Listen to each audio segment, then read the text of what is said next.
बिस्मिल्लाहिर्रहमानिर्रहीम अस्सलाम वालेकुम viewers. Welcome back to my channel eat on with Tasmiya.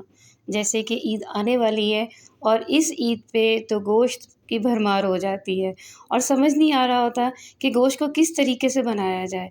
मुख्तलिफ़ तरीके होते हैं लेकिन ऐसा तरीका जिसमें ये झटपट बन भी जाए और इंतहा का मज़े का भी लगे। मेहमानों के आगे रखें या घर वालों के आगे रखें, झटपट से ये बन भी जाए और चंद एक मसालों का इस्तेमाल किया जाए। क्योंकि जब हम बार-बार ईद पे गोश्त का इस्तेमाल कर रहे होते हैं, तो ज़ाहिर-सी बात है इससे हमारा स्टमक डिस्टर्ब होता है। मसाले ज़्यादा खाने से भी तबीयत में ख़राबी आ रही होती है और आजकल तो वैसे ही बहुत ज़्यादा गर्मी है। तो मैंने सोचा मैं आपके साथ एक ऐसी रेसिपी शेयर करूँ जो कि बहुत ही लाजवाब बनेगी और सिर्फ़ 2 मैं इसमें मसाले इस्तेमाल करूँगी। ये इतनी मज़ेदार बनेगी कि जब आप इसको बनाकर एक बार खाना स्टार्ट करेंगे, ट्रस्ट मी आपका हाथ नहीं रुकेगा। ये बहुत लाजवाब और बहुत मज़े की रेसिपी है। जब एक बार आपने मेरी इस रेसिपी को फ़ॉलो करते हुए इस तरह शलवारी कढ़ाई को बना लिया, आपने बाज़ार की कढ़ाई खाना तो भूल ही जाना है। इसको अब बगैर टाइम वेस्ट किए फटाफट बनाना स्टार्ट करते हैं। अब मैंने एक कढ़ाई ले ली है और इस कढ़ाई में तकरीबन 1.5 कप के बराबर मैंने ऑयल शामिल कर दिया है। आप अगर घी में बनाना चाहें तो आपकी मर्ज़ी है, लेकिन ये वैसे ऑयल में ही बनाएँ तो ज़्यादा मज़ेदार लगेगी। इसके बाद मैंने 1 किलो के बराबर गोश्त ले लिया है। गोश्त आप बीफ का लें, मटन का लें, दुम्बे का लें, ये आपकी मर्ज़ी है, लेकिन अगर इसके ऊपर थोड़ी-सी चर्बी होगी तो ये कढ़ाई ज़्यादा मज़ेदार बनेगी। अब इसमें तकरीबन 1.5 टेबल स्पून के बराबर जो है मैं लहसुन अदरक का पेस्ट शामिल कर रही हूँ।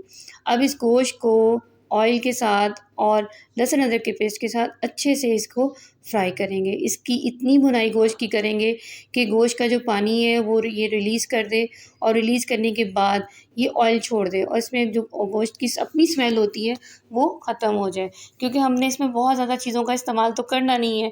अब यहाँ पर लहसुन अदरक के साथ हम इसके गोश्त की स्मेल को ख़त्म कर देंगे। ये तकरीबन 15 मिनट हो गए थे, मैंने इसको अच्छे से फ्राई कर लिया और फ्राई करने के बाद अब मैं इसमें 2 कप के बराबर 2 ढाई कप के बराबर पानी शामिल कर दूँगी। पानी आप अपने मुताबिक शामिल करिएगा क्योंकि पानी इसमें हमने इतना डालना है जिसमें हम गोश्त को अच्छे से गला लें। और अगर आप यहाँ पे प्रेशर कुकर का इस्तेमाल करना चाहें तो फिर जिस तरह आप गोश्त को गलाते हैं उस हिसाब से इसमें पानी शामिल करिएगा और प्रेशर कुकर को लगा दीजिएगा। मैं बहरहाल यहाँ पे 2.5 कप पानी डालकर इसको कवर कर रही हूँ ताकि ये अच्छे से गोश्त गल जाए। तकरीबन 30 टू 40 मिनट्स लगेंगे कि गोश्त टेंडर हो जाएगा। अब यहाँ पर मैं इसको ओपन करती हूँ तो तकरीबन 40 मिनट्स हो चुके हैं और अब मैं इसमें टमाटर इस्तेमाल करूँगी। टमाटरों का मैंने ऊपर से टॉप उतार दिया है और हर टमाटर को सेंटर से हाफ़ कर दिया है और ये टमाटरों का जो मैं इस्तेमाल कर रही हूँ ये हाफ़ केजी के बराबर है। 1 किलो गोश्त था और इसके अंदर टमाटर तकरीबन आधा किलो के बराबर चले जाएँगे और इसमें टमाटर डालने के बाद मैं इसको फिर से कवर कर दूँगी ताकि जो इसका टमाटरों का छिलका है वो अच्छे से सॉफ्ट हो जाए। 5 मिनट के बाद जब मैंने इसका ढक्कन उतारा तो ये देखें टमाटरों का छिलका बिल्कुल अच्छे से सॉफ्ट हो गया है। इन सारे छिलकों को यहाँ पर अच्छे से रिमूव कर देंगे। छिलके रिमूव करने के बाद ये देखें मैं टमाटरों को इस तरह प्रेस कर रही हूँ और प्रेस करते-करते मैं इसको टमाटरों को दबाऊँगी क्योंकि ये ऑलरेडी सॉफ्ट तो हो चुके हैं और मेरे प्रेस करने से ये होगा कि ये बिल्कुल ग्रेवी की शक्ल अख्तियार करते जाएँगे और अच्छी सी हमारी ग्रेवी रेडी हो जाएगी।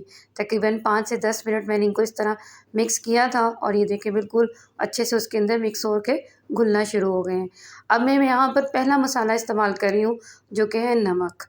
1 टीस्पून के बराबर मैंने इसमें नमक डाला है और तकरीबन 5 से 6 सब्ज़ मिर्चें मैंने कट करके इसमें शामिल कर दी हैं। आप साबित सब्ज़ मिर्चें लेकर उसको सेंटर से कट लगाकर भी शामिल कर सकते हैं। बहरहाल मैंने 1 मिर्च को तकरीबन 3 हिस्सों में इस तरह डिवाइड कर दिया है और अब मैं इसकी फिर से भुनाई कर रही हूँ। तकरीबन 10 मिनट तक मैं इस तरह टमाटरों के साथ और सब्ज़ मिर्चों के साथ इसकी भुनाई करूँगी। देखिए कितनी अच्छे से ग्रेवी रेडी हो गई है। बाज़ लोग ये सोचते हैं कि जो भी हम कढ़ाई बनाते हैं उसकी ग्रेवी जो है वो प्याज की और दही की बनती है, जबकि ऐसा बिल्कुल भी नहीं है। कढ़ाई जिस तरह की भी हो उसमें ना तो प्याज का इस्तेमाल होता है और ना ही दही का इस्तेमाल होता है। वो तो फिर कोरमा बन जाएगा, वो तो कढ़ाई नहीं रहेगी। कढ़ाई में बेसिक चीज़ें का इस्तेमाल होता है, ना तो बहुत ज़्यादा गरम मसालों का इस्तेमाल होता है, जैसे कि ना मैंने यहाँ पे सूखा धनिया डाला, ना हल्दी डाल दी, ना कोई ज़ीरा डाला, ना बड़ी इलायची डाली, ना कोई दालचीनी डाली, कुछ भी नहीं डाला। चंद एक चीज़ों से मैंने इसको रेडी किया है। लेकिन अब इसमें जो मैं दूसरा मसाला शामिल करूँगी वो है काली मिर्च। सिर्फ़ और सिर्फ़ हाफ़ टी स्पून के बराबर मैंने इसमें काली मिर्च को शामिल कर दिया है। अब अगर आप गौर करें तो मैंने इस कढ़ाई के अंदर सिर्फ़ 2 ही मसाले डाले, जैसे कि मैंने आपको स्टार्ट में बताया था। एक नमक डाला है और एक काली मिर्च डाली है। ट्रस्ट मी, इसका फ्लेवर इतना मज़े का है कि जैसा कि मैंने आपसे कहा है कि आप एक बार बनाएँ, फिर आपने खुद बार-बार इसको बनाना है और आपका खाते वक़्त हाथ नहीं रुक पाएगा। ये बहुत लाजवाब रेसिपी है। अब इसको गार्निश करने के लिए मैंने यहाँ पे कुछ अदरक के टुकड़े डाल दिए हैं। अदरक को डाल देंगे और फिर थोड़ा-सा धनिया डाल देंगे। ये कढ़ाई की बेसिक लाज़िमात है। डालना चाहें तो डाल दें, अदरवाइज़ स्किप कर दें। ये देखें, अल्हम्दुलिल्लाह मज़ेदार सी शनिवारी कढ़ाई बनकर हमारी रेडी है। इसको इस बार ईद पे आप ज़रूर ट्राई कीजिएगा और मुझे इसका फ़ीडबैक दीजिएगा।